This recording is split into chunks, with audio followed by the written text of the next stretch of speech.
देखिए, सरकार हमारी है, एजेंडा हमारा है, तो काम हम ही करने दीजिए ना। आपको हर चीज में कहने की जरूरत नहीं है। उन्हें कहिए कि जब आपका कार्यकाल था आपने किया। तो सुना आपने दोस्तों, ये जो भाषा है, ये जो शब्द है, ये जो तेवर है, ये दिल्ली की नई मुख्यमंत्री रेखा गुप्ता के हैं। दोस्तों, रेखा गुप्ता को जब मुख्यमंत्री बनाया गया तो भारतीय जनता पार्टी ने बड़ा ही सोच विचार करके उन्हें मुख्यमंत्री बनाया, मुख्यमंत्री की कुर्सी दी। इसके लिए पूरे 11 दिन का समय लिया गया और शायद भारतीय जनता पार्टी के मन में ये बात रही होगी कि वो दिल्ली को एक मुख्यमंत्री नहीं बल्कि एक कठपुतली दे रहे हैं। इनके सहारे वो दिल्ली को अपनी तरीके से जैसे भी चाहेंगे वैसे चला सकते हैं। लेकिन दोस्तों, शायद भारतीय जनता पार्टी के सीनियर नेताओं ने ये जो फैसला किया है, ये अब उनके ऊपर भारी पड़ सकता है। जिसे वो कठपुतली समझ रहे थे, उनके तेवर क्या हैं, कितने खतरनाक हैं, वो पहले ही दिन सामने आ गया जब मीडिया ने उनसे एक सवाल कर लिया। असल में दोस्तों, दिल्ली की पूर्व मुख्यमंत्री आतिशी मार्लेना ने रेखा गुप्ता के ऊपर कुछ आरोप लगाए थे। उन्होंने कहा था कि महिलाओं को जो 2500 रुपए देने का वादा किया गया था पहली बैठक के बाद, वो वादा रेखा सरकार ने पूरा नहीं किया है। पहली बैठक हो चुकी है लेकिन वादा अब तक पूरा नहीं हुआ है। ये दिल्ली की महिलाओं के साथ धोखा है। ये बात आशीषी मार्लेना ने कही, लेकिन जब मीडिया ने ये सवाल रेखा गुप्ता के सामने रख दिया, रेखा गुप्ता से कह दिया कि आप तो ऐसा ऐसा वादा कर रही थी लेकिन उसे पूरा नहीं किया, अब आतिशी आपसे इस पर सवाल पूछ रही हैं, इसे महिलाओं के साथ में धोखा बता रही हैं।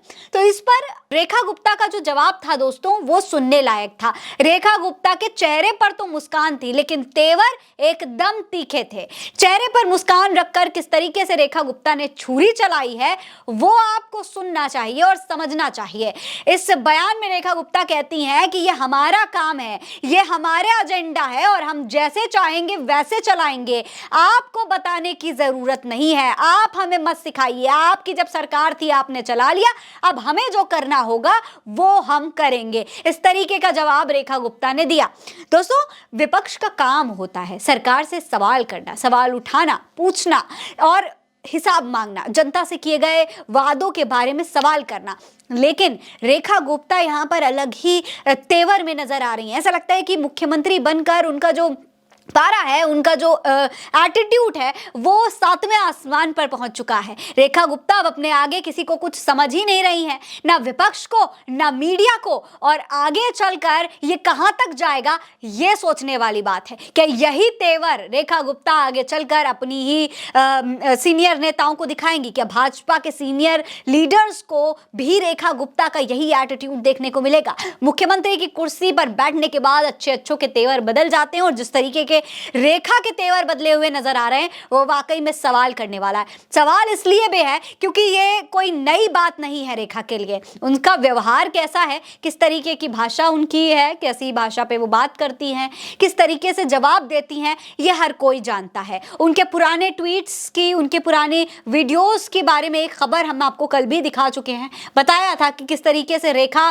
पहले बातें किया करती थी, किस तरीके की भाषा का इस्तेमाल किया करती थी।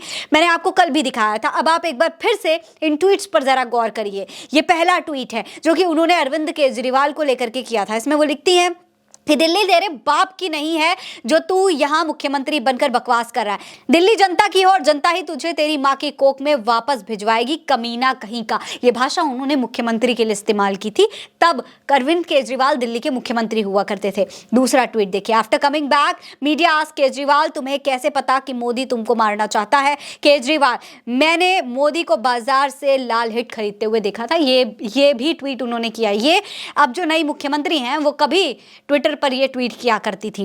इसके अलावा ये वाले ट्वीट पर भी गौर करिए। इसमें लिखती हैं कि केजरीवाल अपना जन्मदिन कभी नहीं मनाता, उन्होंने अपनी मां से घटना का वीडियो मांगा था जिसे वो नहीं दे पाई। ये ही डार्क कॉमेडी करती हैं, ये मुख्यमंत्री हैं। इस तरीके की भाषा ये इस्तेमाल किया करती थी, इस तरीके की बातें ये किया करती थी, कॉमेडी ये किया करती थी। और तो और जेएनयू को लेकर भी कई बड़े बड़े दावे कर चुकी हैं। ये तक बोल चुके हैं कि ये साले शब्द का इस्तेमाल करते हुए उनकी एक वीडियो वायरल हुई थी जिसमें वे कहती हुई सुनाई दे रही थी कि ये साले फ्री का खाते हैं। और 50 रुपए के लिए प्रदर्शन करते हैं। तो जो प्रदर्शन करने वाले छात्र थे उनके बारे में भी इस तरीके की बातें रेखा गुप्ता कर चुकी हैं और साथ ही साथ हंगामा भी करती थी जब ये विपक्ष की नेता हुआ करती थी। किस तरीके से ये सरकारी संपत्ति को नुकसान पहुंचाती थी वो आप इस वीडियो में देख सकते हैं। तो ये तमाम चीजें भारतीय जनता पार्टी को पहले ही पता थी। भारतीय जनता पार्टी ये पहले से जानती थी कि रेखा गुप्ता की जो भाषा है वो इस तरीके की है, हंगामा करती हैं, बवाल करती हैं, इस तरीके की भाषा का इस्तेमाल करती हैं। लेकिन शायद भारतीय जनता पार्टी को पहले ये भरोसा रहा होगा कि कुछ भी हो जाए लेकिन रेखा गुप्ता उनके कंट्रोल में रहेंगी, क्योंकि वो खुद आरएसएस से जुड़ी हुई रही हैं और भारतीय जनता पार्टी का आरएसएस से पुराना नाता भी रहा है। लेकिन रेखा गुप्ता के ये जो तेवर अब दिखाई दे रहे हैं मुख्यमंत्री बनने के बाद, वो भले ही आतिशी के लिए हो, विपक्ष के लिए हो और मीडिया के सामने हो, लेकिन आगे चलकर भारतीय जनता पार्टी के लिए बड़ी मुसीबत जरूर खड़ी कर सकते हैं। इसके बारे में आप क्या सोचते हैं कमेंट में लिखकर हमें जरूर बताएं। ये खबर आप उल्टा चश्मा न्यूज़ सी पर देख रहे हैं। नमस्कार।